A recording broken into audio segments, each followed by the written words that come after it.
how to check our or test our work skills and our prayer on the basis of mathematics. یہ ثاقب خان کہہ رہے ہیں with reference to our religion, ethics and mathematics والی بات. Work skills and our prayers. Work اور skills تو بہت simple ہے کہ آپ کی میتھمیٹکس، آپ کے آورز، پروڈکٹیو آورز میں آپ نے 9 سے 5 کی نوکری میں کتنے گھنٹے پروڈکٹیو دیے تو آپ نے کتنی نوکری حلال کی، کتنی روزی حلال کی. یعنی اگر میں 1,00,000 روپے مہینہ تنخواہ لے رہا ہوں، 8 گھنٹے نوکری کرنے کے اور 5 دن میں نے نوکری کرنی ہے، تو ان میں سے کتنے پروڈکٹیو آورز کی مجھے 1 لاکھ تنخواہ مل رہی ہے. یہ مجھے اپنے سی ایف او سے جا کے پوچھنا ہے. اگر وہ کہتا ہے کہ بھائی مجھے پروڈکٹیو آورز آپ کے اگر 8 میں سے 4 بھی ہوں تو ہم آپ کو 8 گھنٹے کی سیلری دیں گے، تو پھر آپ کے پاس کسی لیول پہ چھوٹ ہے. اگر وہ کہتے ہیں آپ نے 8 کے 8 گھنٹے کی نوکری کرنی ہے، 8 گھنٹے کی پروڈکٹیوٹی کا آپ 1,00,000 روپے دے رہے ہیں، تو پھر آپ نے 8 گھنٹے پروڈکٹیوٹی کرنی ہے تو آپ کا 1,00,000 جو ہے حلال ہوا. اور اسی کو آپ اپلائی کر دیں نماز کے اوپر.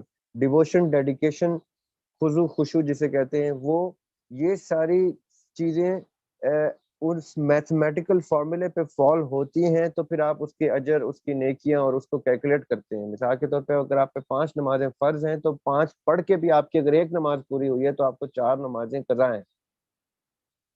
لاجیکلی، فلسافیکلی، میں فجر پڑھ کے آپ کے سامنے بیٹھ گیا آ کے اور مجھے کمی سی فیل ہو رہی ہے کہ میری کوئی فجر میں کوئی مزہ نہیں آیا مجھے، تو میں آپ کی پوڈ کاسٹ کے بعد دوبارہ فجر پڑھوں گا.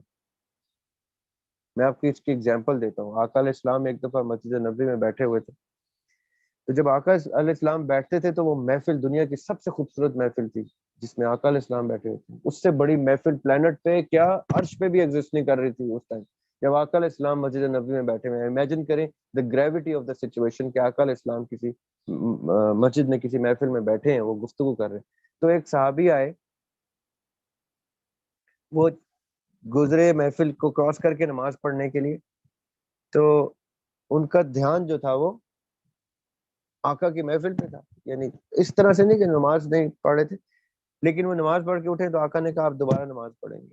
وہ دوبارہ نماز پڑھنے گئے، پھر وہ واپس آئے، نماز پڑھ کے آئے، پھر انہوں نے کہا آپ دوبارہ نماز پڑھیں گے، پھر وہ پڑھ کے آئے. تیسری دفعہ پھر جب انہوں نے بھیجا واپس آئے تو انہوں نے پوچھا کہ وجہ کیا تھی کہ آپ کیوں کہہ رہے تھے دوبارہ پڑھنے کا.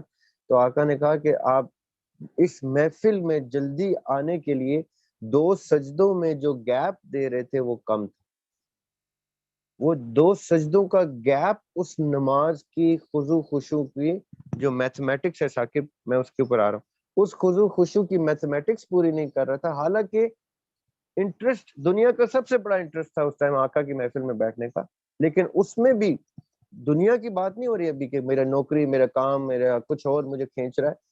آقا کی محفل ان کو کھینچ رہی تھی، جہاں پہ یعنی آپ یہ سمجھے جنت بٹ رہی تھی. یہاں پہ کل کائنات بٹ رہی تھی. یہ نہیں کہ کوئی پکوڑے بٹ رہے تھے، سموسے بٹ رہے تھے، نوکری بٹ رہی تھی، طاقت بٹ رہی تھی، سیاست بٹ رہی تھی، ایسا کچھ بھی نہیں تھا. کل کائنات کے مالک وہاں بیٹھے ہوئے تھے. اس دوران بھی 2 سجدوں کے گیپ کو کم کرنے کی گنجائش نہیں ہے. تو میتھمیٹکس یہ کہتی ہیں کہ آپ نے نماز نہیں پڑھی، آپ دوبارہ پڑھیں گے. So it is نلیفائڈ. 0 نماز ہوئی، وہ دوبارہ پڑھی انہوں نے، پھر 0 ہوئی، دوبارہ پڑھی.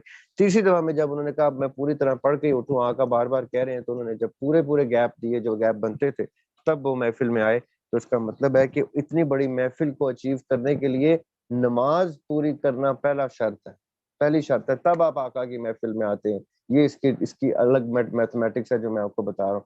یہ آج آپ کو فلسفے کی میتھمیٹکس بتا رہا ہوں کہ آقا کی محفل جو دنیا کی سب سے بڑی محفل ہے، اس میں آنے کے لیے نماز میں بھی جلدی نہیں کر سکتے. نماز آپ پوری پڑھیں گے تو آقا کی محفل نصیب ہوگی، یہاں پہ بھی اور وہاں پہ بھی.